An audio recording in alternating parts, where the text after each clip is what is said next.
Salam alaikum wa marhaba bikum. Comme encore une fois, professeur Gebsi Mourad. On va voir maintenant la régulation hormonale du cycle sexuel. Alors, vous avez déjà vu qu'au niveau de l'utérus et au cours de chaque cycle sexuel, certaines modifications touchent l'endomètre, ce qu'on appelle aussi la muqueuse utérine, et le myomètre, ça d'une part. D'autre part, au niveau du col de l'utérus, il existe ce qu'on appelle la muqueuse, c'est la glaire cervicale, dont l'aspect, qu'on voit, varie en fonction du cycle. L'ensemble de ces modifications se répète à chaque cycle sexuel de la même manière et presque la même période. C'est pourquoi on parle de ce qu'on appelle le cycle utérin. Alors en comparant maintenant le cycle utérin avec le cycle ovarien, alors on peut constater qu'il y a une certaine synchronisation entre les deux cycles, c'est-à-dire les modifications qui ont lieu au niveau de l'ovaire pendant le cycle sexuel sont accompagnées d'autres modifications au niveau de l'utérus. Et ça se passe en même temps. Cette synchronisation se répète à chaque cycle sexuel. Alors ceci nous laisse penser à l'existence d'une relation entre l'ovaire et l'utérus. On parle aussi d'une communication entre les deux organes, au cours de laquelle, certainement, l'un des deux organes doit contrôler l'autre pour assurer cette importante synchronisation. On va par la suite découvrir donc l'intérêt d'une telle synchronisation entre les deux organes. Alors, on va commencer donc par chercher lequel des deux organes qui contrôle l'autre. Pour cela, on va commencer par une première expérience d'ablation d'utérus chez une rate pubère. Cette expérience n'a aucun à montrer que l'ablation de l'utérus n'a aucun effet sur le cycle ovarien, autrement dit, le fonctionnement des ovaires n'a pas été modifié suite à l'ablation de l'utérus. Ceci montre quoi donc? Ça montre bien que l'utérus n'a pas un effet sur les ovaires. Donc, l'activité des ovaires n'est pas en fait contrôlée par l'utérus. Cependant, l'ablation des ovaires d'une rate pubère, ce qu'on appelle d'ailleurs ovariectomie, provoque l'arrêt du cycle utérin et même aussi l'atrophie de l'utérus. Ceci donc montre quoi? Le cycle utérin ne peut fonctionner qu'en présence des ovaires. Et donc, ce sont les ovaires qui contrôlent le cycle utérin, ou si vous voulez, commandent le fonctionnement utérin. Qu'est-ce qu'il reste à savoir maintenant? Donc, on a compris que les ovaires contrôlent le fonctionnement utérin. On va chercher maintenant à voir par quel moyen se fait ce contrôle. Surtout, on sait bien que les deux organes, comme vous pouvez voir, sont séparés par une certaine distance. Et donc, ça nous laisse poser la question suivante. Comment les ovaires contrôlent-ils le cycle utérin? Alors, pour répondre à cette question, nous avons une première expérience de greffe. Vous avez déjà vu, donc, lorsqu'on a étudié la fonction productrice chez l'homme, je vous rappelle que l'expérience de greffe est réalisée pour montrer si l'organe en question peut agir ou non par voie sanguine. Alors, la greffe sous-cutanée, autrement dit, juste sur la peau, d'un fragment de l'utérus à une rate sans ovaire. Alors, quel était le résultat? Alors, le fragment greffé, au accent, subit les mêmes transformations que l'utérus en place. Donc, autrement dit, l'ovaire sont capables d'agir à distance. Donc, lorsqu'on parle d'une action à distance, ça se fait par quoi? Certainement par voie sanguine. Et donc, l'ovaire est capable d'agir sur l'utérus par voie humorale. Alors, maintenant, l'injection d'extrait ovarien, donc de substances extraites à partir des ovaires à une rate sans ovaire, une rate pubaire sans ovaire, a permis le développement de l'endomètre sans variation cyclique. Mais moi, il y en a un développement de l'endomètre. Alors, si on a obtenu ce résultat, c'est que dans ces extraits ovariens, il y a certainement des substances qui ont pu passer dans le sang pour se fixer sur l'endomètre au niveau de quoi? Certainement de récepteurs. Ces substances qui agissent avec une telle manière ne peuvent être que des hormones. Et donc, pour conclure, l'ovaire est capable d'agir sur le cycle utérin et de contrôler son fonctionnement par voie humorale par l'intermédiaire des hormones. Alors, quelles sont les hormones sécrétées par l'ovaire au cours du cycle sexuel chez la femme? En fait, ce document que vous voyez, qui représente en fait l'évolution du taux des hormones ovariennes chez une femme au cours d'un cycle sexuel de 28 jours, ce document montre bien qu'il y a donc deux types d'hormones. Tout d'abord, ce qu'on appelle l'œstradiol, en fait, c'est la principale hormone d'une famille qu'on appelle la famille d'œstrogène. La deuxième hormone, ce qu'on appelle la progestérone. Alors, on va essayer maintenant de faire une analyse de ces courbes et de mettre en relation ces variations avec l'évolution des structures ovariennes, c'est-à-dire donc de follicules tertiaires, mûrs, corps jaune, afin de dégager l'origine de chaque hormone. Donc, on va chercher leur origine, et ce, à travers donc l'analyse de ces courbes, tout en essayant de mettre en relation ces variations avec l'évolution des structures ovariennes. Alors, commençons par l'œstradiol. Alors, on voit bien que cette hormone est sécrétée pendant tout le cycle, comme vous voyez. D'accord? Mais on va essayer quand même de voir tout d'abord ce qui se passe au début du cycle. Alors, vous voyez donc pendant les premiers jours jusqu'au presque donc le 10e, 11e jour, le taux d'œstradiol, qu'on voit, il est faible. Et ce taux faible lui correspond au niveau de l'ovaire la présence de follicules tertiaires. Maintenant, vers le 12e jour, qu'on voit là, donc apparition d'un pic de sécrétion, on va chercher quand même la valeur, voilà, donc environ 250 picogrammes, voilà.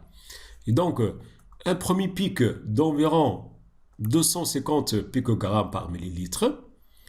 Alors, à ce pic, lui correspond dans l'ovaire l'apparition de follicules mûrs, qui se forment, bien entendu, vous le savez, à partir de follicules tertiaires. Un deuxième pic a lieu au 21e jour, vous voyez. Alors, on va chercher aussi donc le taux d'œstradiol à ce pic. Voilà. C'est environ combien? 120 picogrammes. Voilà. Et donc, deuxième pic vers le 20e jour d'environ 120 picogrammes par millilitre. Alors, ce pic lui correspond donc à un développement maximal du corps jaune.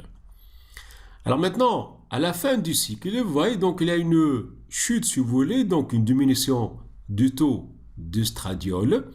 Et cette chute, cette diminution, lui correspond la dégénérescence de quoi? Des corps jaunes, bien sûr, ça se fait en cas d'absence de fécondation. Voilà. Et donc, pour déduire en fin de compte l'origine de l'estradiol chez la femme, alors pendant la phase folliculaire, donc on assiste à la présence de follicules tertiaires et de follicules mûrs dans l'ovaire.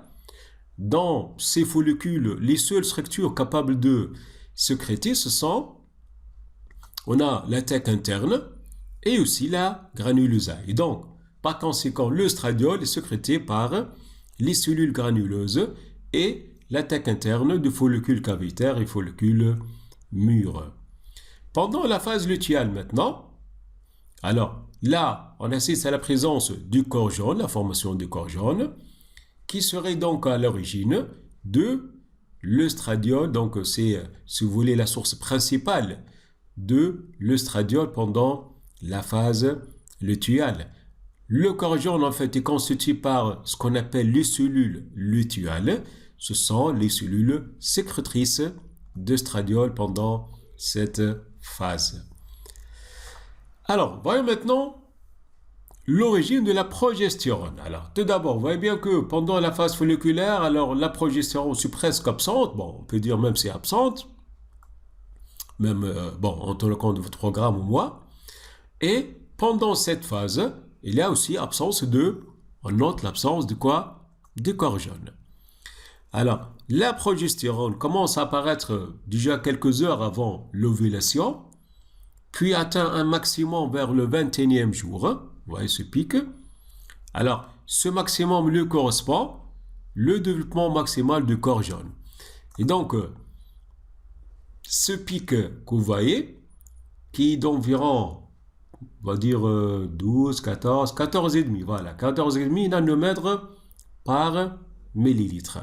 Et donc, pendant cette phase, il y a augmentation de taux de progestérone pour présenter donc un pic, le 21e jour, d'environ 14,5 nanogrammes, et ceci correspond à un développement maximal du corps jaune.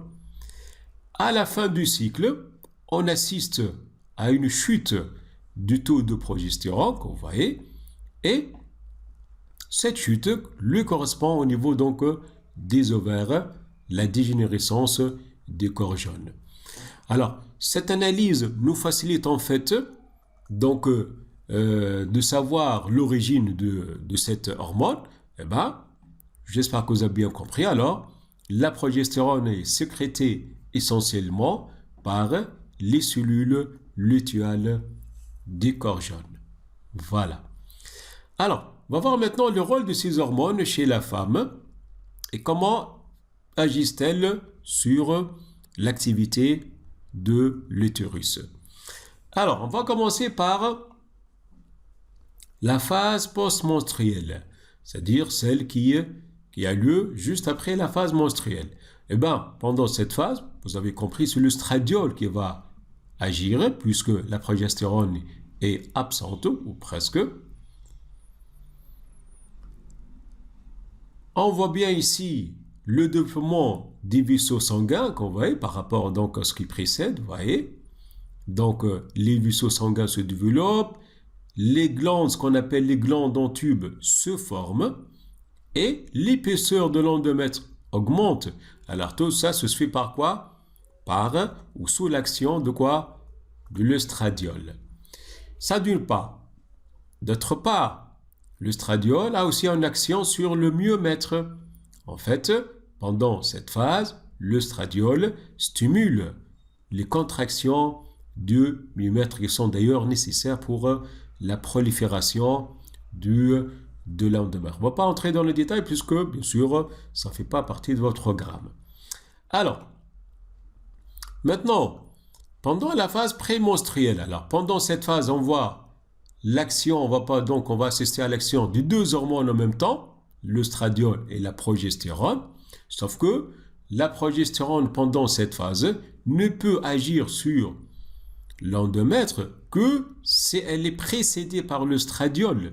Et donc, l'endomètre qui est déjà préparé par le stradiol peut être, si vous voulez, donc un terrain favorable pour l'action de la progestérone. Alors, qu'est-ce qui se passe sous l'action combinée de deux hormones?